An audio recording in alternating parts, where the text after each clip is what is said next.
Starfish Education. This is part 1 on the video series of how to develop student-centered design challenges. In today's video, we're going to be talking about where good ideas come from.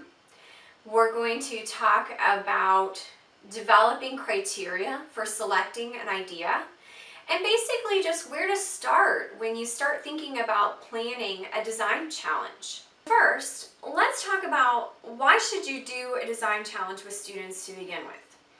Design challenges are a great way for students to hone and develop their 21st century skills. They are a fantastic way for kids to develop and refine their problem-solving skills as well as their critical thinking skills.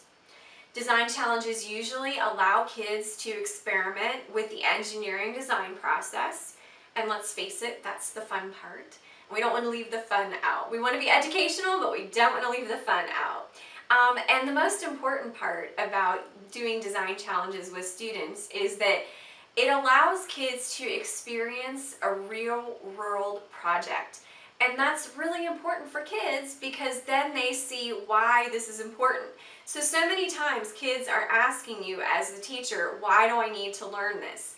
And if you present a design challenge as a real-life scenario or a real-world problem, then already you've jumped that hurdle. So when we talk about brainstorming, let's talk about where good ideas come from. A lot of people send me emails and messages saying, this is really great, but where do you come up with all these great ideas? Well, to be honest with you, I'm always on the lookout for them, and I'm always using that filter when I hear people tell me interesting stories, or when I turn on the news at night and I see world or community problems. I get some of my ideas from Google, some from Pinterest, and even some from the news headlines. So an example of a recent one is Inky the Octopus. So Inky the Octopus was an octopus who lived at the New Zealand Aquarium, and in early 2016 he actually escaped from his tank and shimmied across the floor and down a drain pipe back into the ocean.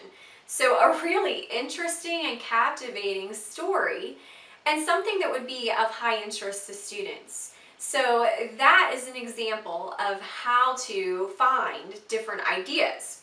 When you brainstorm, you're probably using a particular set of criteria. Number 1 on that piece of criteria should be that it is engaging for students.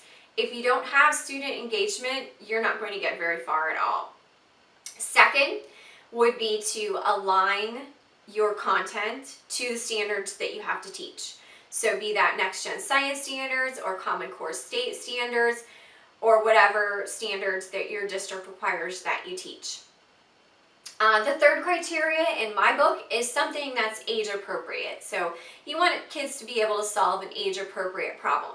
Struggle is absolutely part of the problem solving process, but when it crosses over to frustration, it's going to cause kids to lose interest, and you're not going to get the effective learning from it that you seek. So make sure that it's age appropriate. And then you might also have some other criteria that you use for determining what's appropriate for your students. So hopefully, once you figure out where your good idea comes from, and once you apply your criteria to it, you will have a winner that you can then use to create your challenge. So thank you for joining me today. Come back soon for part 2 on creating your design challenge.